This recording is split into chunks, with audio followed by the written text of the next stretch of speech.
Hello students, आज हम हमारी ईवीएस का चैप्टर नंबर 10 करने वाले हैं जिसका नाम है water pollution. So in this chapter we will read about water pollution. Water कैसे पोल्यूट हो रहा है उसके बारे में हम रीड करेंगे। So let's read it.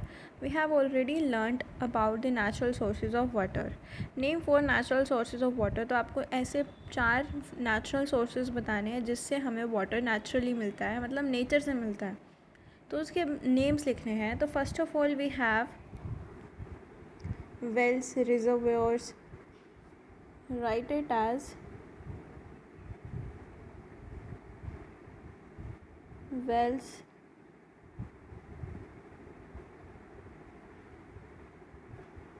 reservoirs, lakes,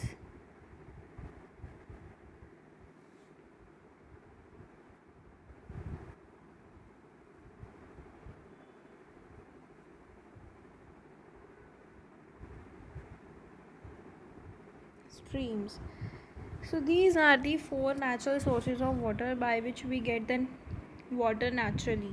Water is an important natural resource which is essential for all living beings. Water एक ऐसा रिसोर्स है, एक ऐसा नेचुरल सोर्स है जिसके लिए वो सबके लिए इम्पॉर्टेंट है, ज़रूरी है। It is a habitat for many plants and animals. वो प्लांट्स और एनिमल्स का हैबिटेट है। It is essential for the existence and survival of all plants and animals. तो इसके लिए सबकी प्लांट्स और एनिमल्स की एग्जिस्टेंस होनी ज़रूरी है। We have already learn that the rain is a major source of pure water. जो रेन होती है, बारिश होती है, वो एक ऐसा सोर्स है जिससे हमें प्योर वाटर मिलता है, बिल्कुल साफ़ पानी। Rain water when just formed is the purest form of water. तो रेन जब भी फॉर्म होती है, जब भी आती है, तो वो प्योरेस्ट फॉर्म होता है वाटर का। As it reaches the surface of the earth it usually becomes impure. जैसे बारिश आती है, जब वो बारिश धरती पे पड़ती है, धरती की ज़मीन पर पड़ती है, तो वो इम्प्योर हो जाती है, मतलब गंदी हो जाती है, मैला हो जाता है वो पानी। This is because it dissolves not only harmful gases present in air but also has dust, smoke, particles and germs getting mixed in it. तो ऐसे ही अगर रेन आती है, वो मैली हो जाती है। क्यों मैली हो जाती है? क्योंकि उसके अंदर हार्मफुल गैसेस इंक्लूड हो जाती हैं, डस्ट, स्मोक, पार्टिकल्स और जर्म्स उसके अंदर मिक्स हो जाते हैं। तो इसीलिए वो जो पानी है वो सही से यूज़ करने लायक नहीं रहता, तो इसीलिए वो एक इम्प्योर वाटर बन जाता है। तो ऐसे ही हम देखते हैं, आगे का रीड करते हैं। Water containing impurities. अगर वाटर में इम्प्योरिटीज़ हैं, मतलब वो गंदा है, तो वो पोल्यूटेड वाटर है। The processes which make water impure result in pollution of water. तो जो प्रोसेस वाटर को इम्प्योर करते हैं, रिज़ल्ट करते हैं वो पोल्यूशन ऑफ वाटर।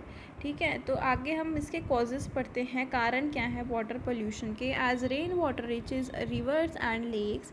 जैसे ही वाटर, रेन वाटर रिवर्स और लेक्स में जाता है, it becomes impure as sand and mud get mixed in it.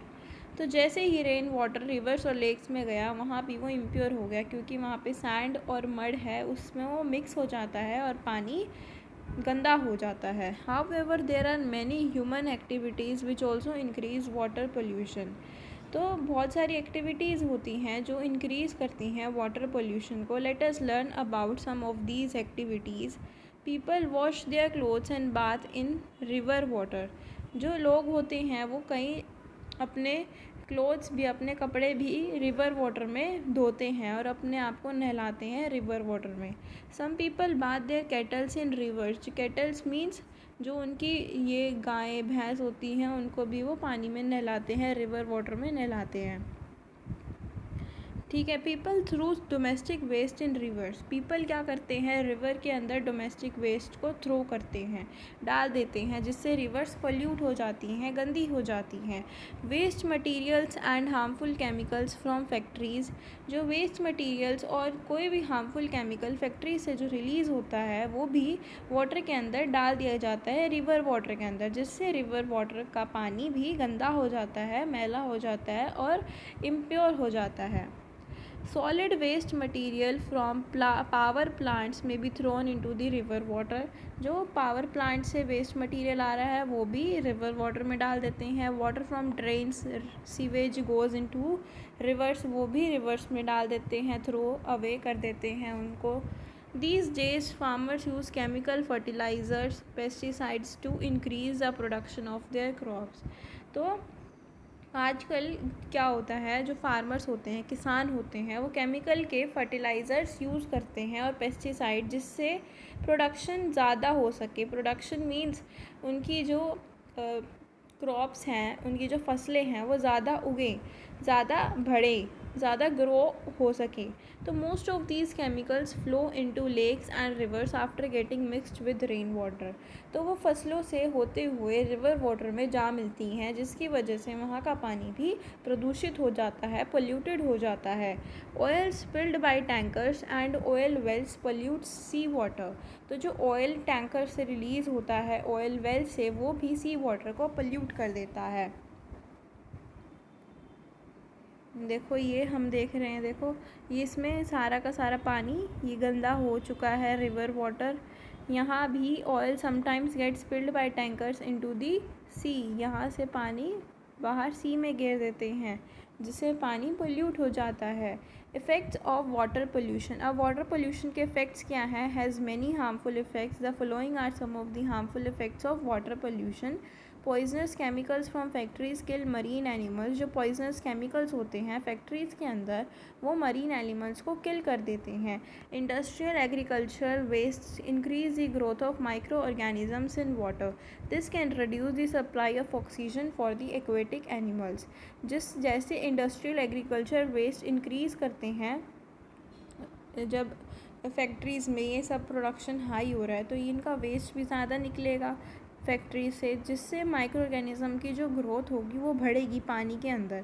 और सप्लाई ऑफ ऑक्सीजन, जो वाटर के अंदर ऑक्सीजन ज़्यादा होता है तो वो कम हो जाएगा, और जो वाटर के अंदर जो एनिमल्स रहते हैं वो उनको ऑक्सीजन मिलेगा ही नहीं, वो सांस कैसे लेंगी बिना ऑक्सीजन के, तो वो भी किल हो जाएंगे, मर जाएंगे. Oil spills from a cover on the surface of water. Oil का एक कवर बन जाता है वाटर के ऊपर. This cut off the supply of oxygen to the animals living under water.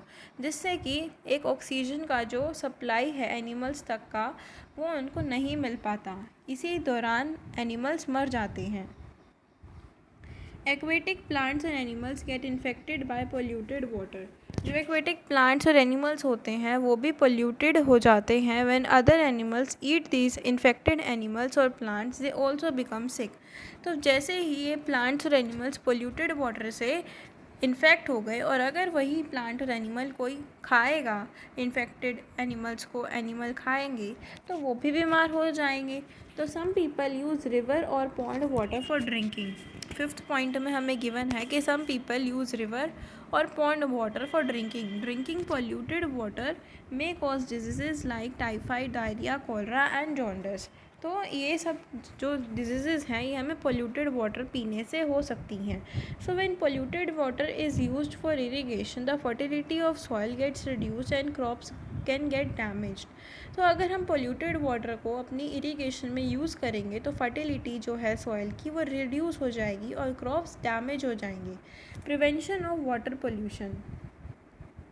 We have learned about the different activities that can cause water pollution. तो ऐसी कुछ different activities बतानी है जिससे water pollution cause होता है. We have learned about it. So some steps that may be taken to check water pollution are suggested below. ऐसे कुछ स्टेप्स हैं जिनसे हम वाटर पोल्यूशन को चेक कर सकते हैं. Waste from factories and power houses should not be allowed to flow into rivers directly. तो वेस्ट जो है फैक्ट्रीज़ का और पावर हाउसेस का, उनको हमें अलाउ नहीं करना चाहिए कि वो रिवर्स में अपना वेस्ट डालें डायरेक्टली.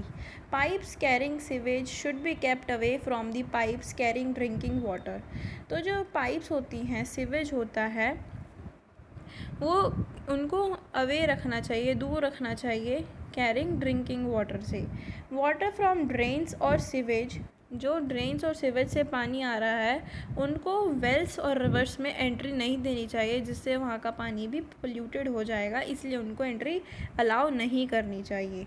नेक्स्ट है 4th point, people should not wash clothes और use soaps if they bath in rivers. उनको नदियों में या कहीं भी जहाँ पे पानी में वो अपने आप को नहलाते हैं या अपने पशु पक्षियों को नहलाते हैं, अपने पेट्स को नहलाते हैं, वहाँ पे उनको सोप्स का इस्तेमाल नहीं करना चाहिए, क्लोथ्स को वॉश नहीं करना चाहिए, जिससे वहाँ पे सरफ हो जाएगा, वहाँ पे डिटर्जेंट ज़्यादा अमाउंट में होगा तो ऑक्सीजन की डिमांड कम हो जाएगी और जिससे एनिमल्स, एक्वेटिक एनिमल्स मर जाएंगे। The use of chemical fertilizers should be minimized. Instead, natural manure should be used. तो हमें केमिकल फर्टिलाइज़र्स का यूज़ भी कम करना चाहिए, जिससे नेचुरल मैन्योर जो खाद होती है, नेचुरल मैन्योर होती है, हमें वो यूज़ करनी चाहिए। All of us are a part of a society. It is therefore the responsibility of every citizen to keep our surroundings clean and disease free. तो ये हम सबकी ज़िम्मेदारी बनती है, रिस्पॉन्सिबिलिटी बनती है कि हम अपने आसपास की जगहों को क्लीन रखें और डिज़ीज़ फ्री रखें, जहाँ पे कोई भी बीमारियाँ ना हों। सो ये हमने इस चैप्टर में पढ़ा। Till then, thank you.